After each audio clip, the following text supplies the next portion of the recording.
चप्पलें घिस चुकी थी, मगर वो लड़का रोज उसी पतली गली से गुजरता था जिसके किनारे एक स्कूल की दीवार थी, जहां वो खड़ा होकर अंदर से आती आवाजें सुनता था। मास्टर जी के चिल्लाने की आवाज हो या बच्चों की हंसी, सब कुछ उसे खींचता था। मगर वो स्कूल के अंदर नहीं जा सकता था, क्योंकि फीस नहीं थी, किताबें नहीं थी, वर्दी नहीं थी, और शायद उसके नसीब में कुछ और ही लिखा था। उसकी माँ सब्जी बेचती थी और बाप सुबह का निकला तो रात को शराब पीकर लौटता था। मगर वो लड़का चुपचाप एक पुराना सा थैला लिए चौराहे पर बूट पॉलिश करता था। कोई देता 5 रुपए, कोई 10 रुपए, और कोई सिर्फ जूते गंदे छोड़कर निकल जाता था। मगर उस लड़के ने कभी शिकायत नहीं की, क्योंकि उसे पता था शिकायत करने वालों की किस्मत नहीं बदलती, सिर्फ मेहनत करने वालों की बदलती है। जब बच्चे स्कूल से निकलते और उनके बैग लटकते तो वो लड़का एकटक उन्हें देखता। उसका सपना बस इतना था कि वो भी एक दिन बैग टांगे स्कूल जाए। मगर दिन बीतते गए और उसकी उम्र पढ़ाई की नहीं, काम की हो गई। एक दिन एक ग्राहक ने पॉलिश कराते हुए कहा, अरे तू मोबाइल क्यों नहीं सीखता, आजकल सब कुछ ऑनलाइन होता है। उस दिन वो बात उसकी रगों में उतर गई। उसी रात वो कबाड़ में से एक टूटा मोबाइल उठा लाया। स्क्रीन टूटी थी, आवाज नहीं आती थी, मगर किसी तरह ऑन होता था, और बस वहीं से उसकी उड़ान शुरू हुई। उस मोबाइल में एक ही ऐप चलता था, YouTube, और उसने वहीं से सीखना शुरू किया। टाइप करना भी नहीं आता था तो वो बोलकर सर्च करता था कैसे पैसे कमाए घर बैठे।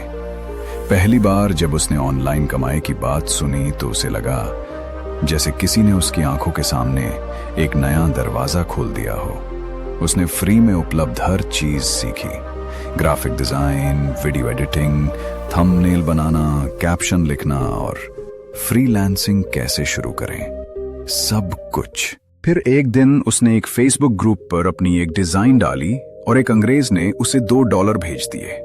उस दिन उसने पहली बार ऑनलाइन कमाए थे 160 रुपये। वो 160 रुपया आज भी उसके पास एक कागज में लिपटे हुए हैं, जैसे किसी मंदिर की मूर्ति को सहेज कर रखते हैं। मां से छुपाकर उसने उन पैसों से एक नया मोबाइल लिया EMI पर और रात भर सीखता रहा।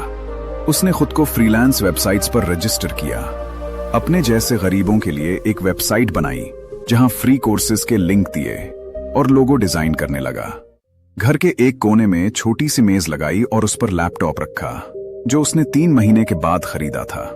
EMI चुकाते चुकाते कभी रोटी छूट गई, कभी बिजली बंद हो गई, लेकिन लैपटॉप नहीं छोड़ा।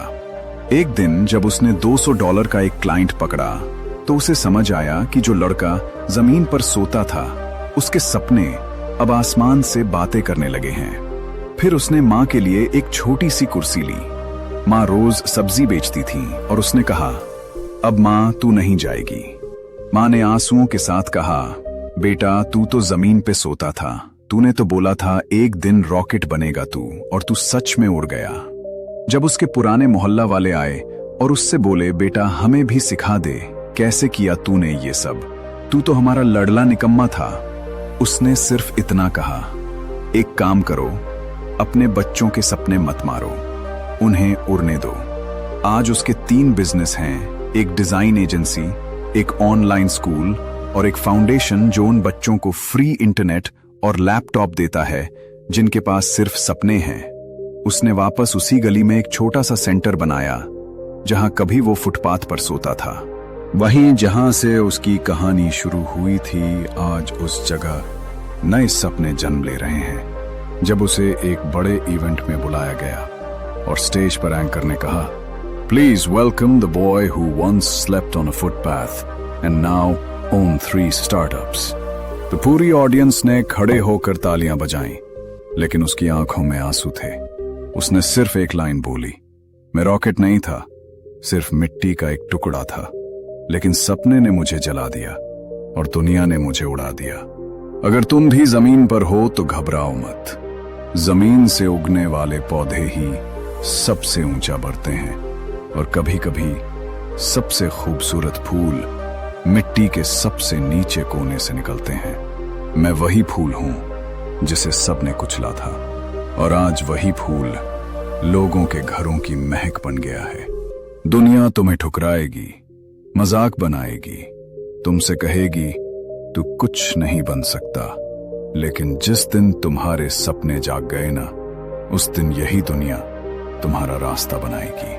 और अगर ऐसी सच्ची जिंदगी से जुड़ी कहानियां आपको सुननी हैं तो इंस्पायर पैथ टीवी पर जरूर आइए, जहां हर कहानी एक आईना है जो आपको आपकी ताकत दिखाएगा।